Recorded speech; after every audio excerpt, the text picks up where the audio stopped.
M1R and M1L are two of the most common increases techniques in knitting, and it stands for make one right and make one left. They are clean, almost invisible, and once you learn them, you'll use them all the time. M1R and M1L are mirror increases. One leans to the right and the other leans to the left. As you can see here, the M1R leans in this direction, while the M1L leans in this direction. Make sure you stay until the end, because I'll share some useful tricks and small variations along the way. Let's start with the M1R. The first thing to do is find the strand that sits between the two stitches. You can see it right here. We'll place the strand onto the left needle by picking it up from the back, like that. Let's do it again.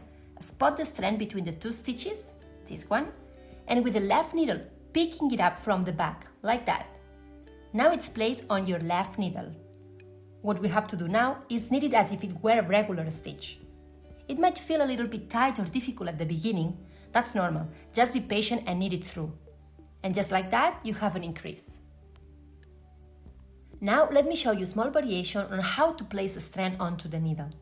If the first way felt a bit difficult, this is another option to do the same thing. Try both and use the one that feels right for you. In this case, you lift the strand with the right needle from the front and then place it onto the left needle. Again, with the right needle, take the strand from the front and then place it onto the left needle from the back. Now, knit the stitch normally. And just like that, you have your M1R. Let's move on onto the M1L. Once again, we have to find the strand that sits between the two stitches, this one. So spot the strand between the two stitches and lift it with your left needle from the front, like this. Again, spot the strand between the two stitches, lift it from the front, and now we have to knit it. But we don't knit it normally like this, because that could create a gap. We have to knit it through the back loop. So with the right needle, insert into the stitch from the back, like this. You see?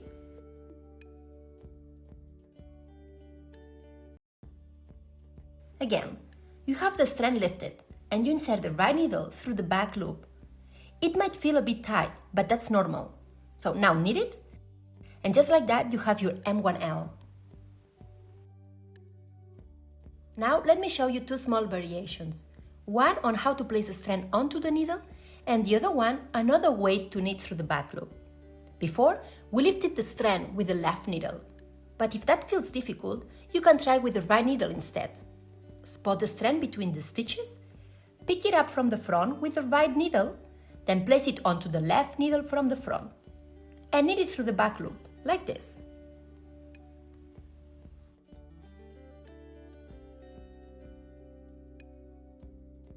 And if knitting through the back loop in M1L feels difficult, here is another way.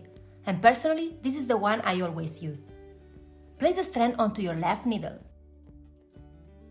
And then, instead of knitting through the back loop, transfer the strand to the right needle like this, and then insert the left needle into the stitch and knit it normally.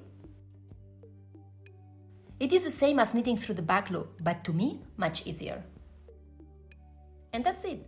Now you know how to work M1R and M1L, two increases that you'll find in so many knitting patterns. Remember, there is no single right way to do it. Try the different variations and go with whatever feels most comfortable for your hands. With a little practice, it will feel completely natural.